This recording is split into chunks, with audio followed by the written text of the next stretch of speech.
I've just had my final meeting with my accountant to see what's left after debts have been paid and things like that. And I'm down to my last $10,000. And I'm investing all of it into Bitcoin. And here's why. So I filmed that bit last week, actually. It felt quite raw at the time. So I decided to wait a week, come back and film the rest of what I'd planned. This is my last $10,000, which I've set aside for a real chance at retirement, a decent retirement. And over the next 10 years, I'm going to attempt to turn it into a $1 million portfolio using just Bitcoin with a clear focus on risk management and exits and not hype. This is a real public experiment. Until recently, my retirement plans have massively changed. I ran my own business for years and the business was the plan. It was meant to fund my long-term future in terms of a job for income, but also to help fund my retirement as well. But after COVID, I really had a hard time recovering. Couldn't really claw the revenue back that I needed to get above water. And ultimately, in 2025, I had to liquidate the business. I'm not sharing this for sympathy, it's just to give you context of why I'm doing this. And any chance I had for a decent retirement went with the business. Any cash or property I had, any nest egg, it all got taken with the business. Because when that happened, it really forced me to think about the future and risk and the fragility of putting all your eggs in one basket, even if it's a business. And this project is my response to that reality that I find myself in now. I'm supposed to retire in 20 years. I was hoping to retire in 10, and I have no pension, no nest egg, no income, no assets. I have absolutely nothing except my $10,000. Now, I could have quietly invested this money and said nothing about it. But what I've learned over the last 3 years, or even 15 years of working, but the last 3 years of investing, is that accountability really, really matters, especially if you're going to be good at it. But accountability matters much more when this takes a reel. The best thing about documenting this publicly, I believe, is there's no hindsight, there's no paper portfolios, and there's no pretending that losses don't matter, because they really do hurt. This isn't about proving anything to anybody else. I mean, I do see a lot of crypto YouTubers out there and KOLs shilling different projects and tokens and things that just don't work. And I'm really against that, because there's no long-term view in that. That's not proper investing, that's just gambling. It's about doing this properly and giving it the respect it deserves. Now, the goal, as you know, is simple.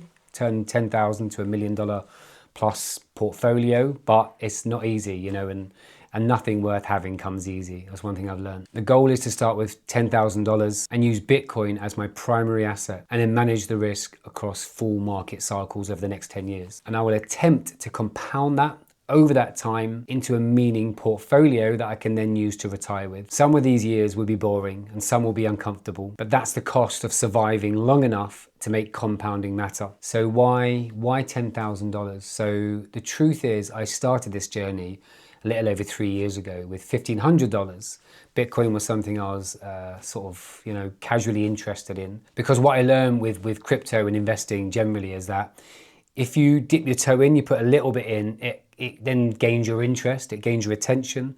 And you'll find with kind of your phone and Google and the news and things, the more you look at it, the more they show you. So by dipping my toe in the water was a way to understand Bitcoin, the fundamentals, the thesis behind why it exists. And with that $1,500, I decided to take what I thought I knew about investing and running a business and those skills I'd learned over those years. My attempt was to take that same discipline and consistency and turn that $1,500 into whatever I could, to kind of stick to a plan, which was the opposite of what people were doing in crypto. It was very speculative. People just sort of throwing money into meme coins, like fart coins and things like that and whatnot. But deep down, I knew that, like other investing, whether it was gold or S&P 500 or NASDAQ, that a plan is always the key to success. Long-term patience. You know, early on with business and investing, things like that, you don't have to be smart.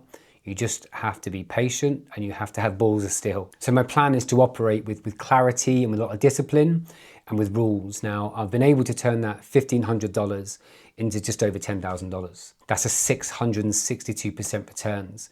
Every time we had a good run, I then rotated back out of Bitcoin into stable coins, waited for the next drawdown based on data and reports I'm kind of subscribed to, DCAing or buying in back into every bottom and compounding those profits. One of the key characteristics of Bitcoin is its volatility. A lot of people are scared of it, but actually as an asset class is the one thing that makes it stand out above everything else. We are becoming less volatile, but that volatility is absolutely key to my strategy and to discipline and how I plan to turn $10,000 into over $1 million. Now, if I take that same discipline and the same set of rules with my current $10,000 over the next 10 years, I can turn that into six figures with the magic of compounding profits. So why Bitcoin? Why have I chosen Bitcoin? Well, let's go way back to the kind of the fundamentals and the framework that got me interested in Bitcoin in the first place. So being a business owner in the past, I really feel like, and having a very working class background, I grew up in a council house, or if you're from the United States, that would be a project house, a project housing, a house that was provided for me and my family by the government. Now, it's my belief that the system we live in, right, these social constructs that we live in, they are designed to keep you poor. And if you don't want to take the conspiracy theory route, you just have to look at the taxation system. As a business owner, I was taxed at every opportunity, whether it be through corporation tax and then through that income tax, VAT. It's very difficult and becoming even more difficult to own and run a business, certainly in the UK and the rest of Europe. More recently, corporation tax went up from like 19% to 25%. Companies, small businesses now have to pay the pensions of their staff, which used to be a government responsibility.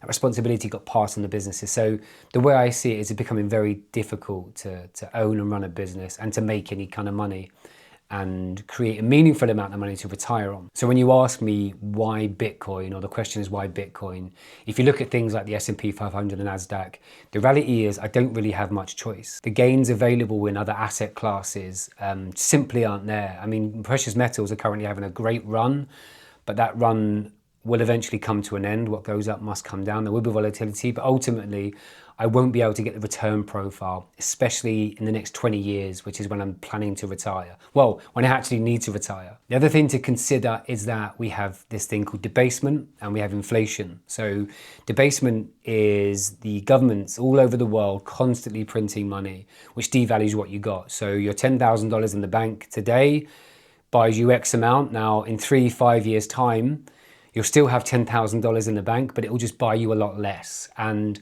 the current figures that I get is that roughly 11% a year. Debasement and inflation is making you 11% poorer every year. Every year your money sits in a bank account, you are getting poorer. Bitcoin has a finite amount. There's 21 million Bitcoins in circulation. It is effectively, it will ride the volatility of inflation, but ultimately it's debasement proof, because as the currencies and fiat currencies lose value over time, Bitcoin will go up in its dollar valuation. I have a home, I have a house that I have mortgaged, that I bought with my family, with my wife. But other than that, I have no assets and I have no intention of working till the day I drop dead. It's my intention to build this $1 million plus stack and then earn a yield off that, whether that be in digital dollars or if I convert it into property or something like that. I could have a go at starting another business, but when you look at the Bitcoin progression and what it's done over that time that I've had businesses, if you have any kind of liquid capital, the easiest thing is to go and get yourself a job to pay for your groceries and your mortgage and your bills, and then just stack Bitcoin as and when you can. Attempt to create a rotational strategy, which is what I've done for the last 3 years. It makes much more sense to do that for me than it does to go and start another business, because starting a business is hard work. I mean, investing is difficult work, but it's something I can do from the comfort of my office or my own home or something like that. Going out and starting a brand new business, I just don't have the appetite for anymore. I'm too battered and bruised and hurt to go ahead and try that again. Even if Bitcoin does go to $1 million, that's not enough for me of my 10,000. So I have to have a strategy to try and compound those profits over time. And I don't see any other choice. Finally, Bitcoin is 16 years old. It's not a new asset. It's not a scam. The largest asset managers in the world, a company called BlackRock, they're here in Bitcoin. They're currently holding, I think institutions now hold 6% of the Bitcoin supply. I think in the olden days of Bitcoin, 8 years ago, it was very unregulated, but I've seen so much regulation coming in to protect Bitcoin, to protect the development of it, and protect and develop the blockchain technology behind Bitcoin. We're living in an increasingly digital world. We have millennials growing up now and looking for more digital ways to invest. And above all, Bitcoin has sovereignty. You know, if I buy Bitcoin and put it on a cold wallet, I own that Bitcoin. No one holds it for me. If I want to wake up at 3 a.m. and sell some of it, I can. I don't have to go to a broker or a bank or an intermediary. I own it, it's mine. It's sovereign wealth. If I want to use it as collateral for a loan, I haven't got to go for a bank. I haven't got to go through an intermediary. I don't have to go and get credit check. I can use my Bitcoin as collateral and borrow against it. The reality is, in time, we'll be able to use that collateral to go and get a loan for a house or buy a house outright. I don't need a credit score if I have Bitcoin. And the irony is that by the time I get to my retirement age, in 10 years, I'll become the bank. I can use my Bitcoin as collateral and lend it out and earn a yield through DeFi platforms and things like that. So it's really, really very interesting. You know, Bitcoin is currently sitting at, I think, 1.8 to 2 trillion in market cap. Will it go to 10 trillion in the next 10 years? Possibly. Will it battle gold for the #1 spot in terms of the #1 asset in the world as a store of wealth? Possibly. If it doesn't beat gold at #1, it's going to come in very close at #2. So that tells me the market cap's going to be absolutely huge. It has deep markets, clear cycles, and increasingly it's been used as a great store of wealth. Now, that doesn't mean blind commitment. Now, to be clear, I won't always be fully invested in Bitcoin. Cash is a position, and stepping aside is really just a decision that has to be made. Bitcoin isn't the risk here. Mismanaging exposure is. Now, this entire project is really governed by a set of rules that I've developed over the last couple of years, growing my $1,500 over to 10,000, and they're rules and a framework that I just simply don't break. And rule #1 is capital preservation comes first. If I lose this capital, this experiment, this project, my retirement, it's over. Rule #2 is no leverage. I've heard people using leverage. It sounds just like a gamble to me. And I've read in many places that leverage absolutely destroys portfolios.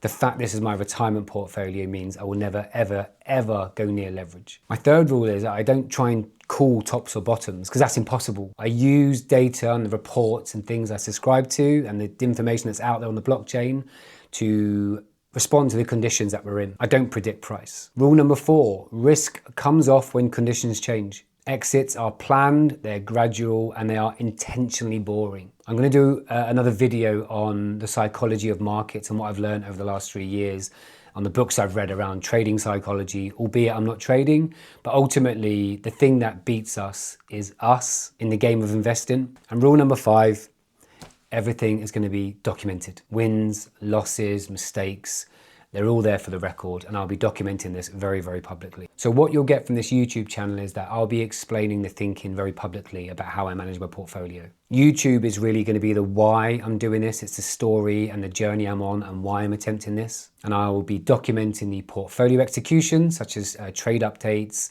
decision logs and things like that. That's going to be in my Substack newsletter, the Bitcoin Retirement Playbook. And that's really how I've got to $10,000 just from $1,500. The how is the rules I've set, the framework I've created, and the discipline and the clarity, as well as the data I'm going to use to make my decisions every day. That separation keeps this channel educational and the portfolio honest. And it means I'll never mix the two. I'm not here to kind of sell you anything on YouTube. I'm here to talk about the philosophy as to why Bitcoin should be considered as a serious retirement asset. The Substack is where I explain the how and the why, every trade decision, every win-loss, and the fundamentals I use to grow to a $1 million portfolio. Nothing is hidden, nothing is retroactively edited. Everything is going to be publicly documented, warts and all. So you might be watching this thinking, is this channel for me? Well, let me just go through a few kind of ground rules, a few fundamentals. This channel isn't for people looking for shortcuts. There's plenty of KOLs and crypto YouTubers out there shilling all kinds of crap,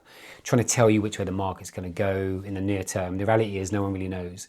If you need that hopium and that gas in your life, then you crack on with those. This channel is not about shortcuts or short-term plays. This channel is about my journey creating a real money Bitcoin portfolio, documented trade by trade, designed to compound over the next 10 years to create $1 million retirement portfolio. It's for people that understand that plans break, but resilience is what matters the most, more than predictions. If you're thinking in years and not risk, and thinking about capital preservation more than returns, then you're going to feel very at home on this channel. Don't expect wild updates every day, but do expect the way this journey evolves over time and how I build and compound and my ideas and philosophy around retirement, certainly if you're 35 to 45, which is the range I'm in. Subscribe if you want to follow how this unfolds in real time.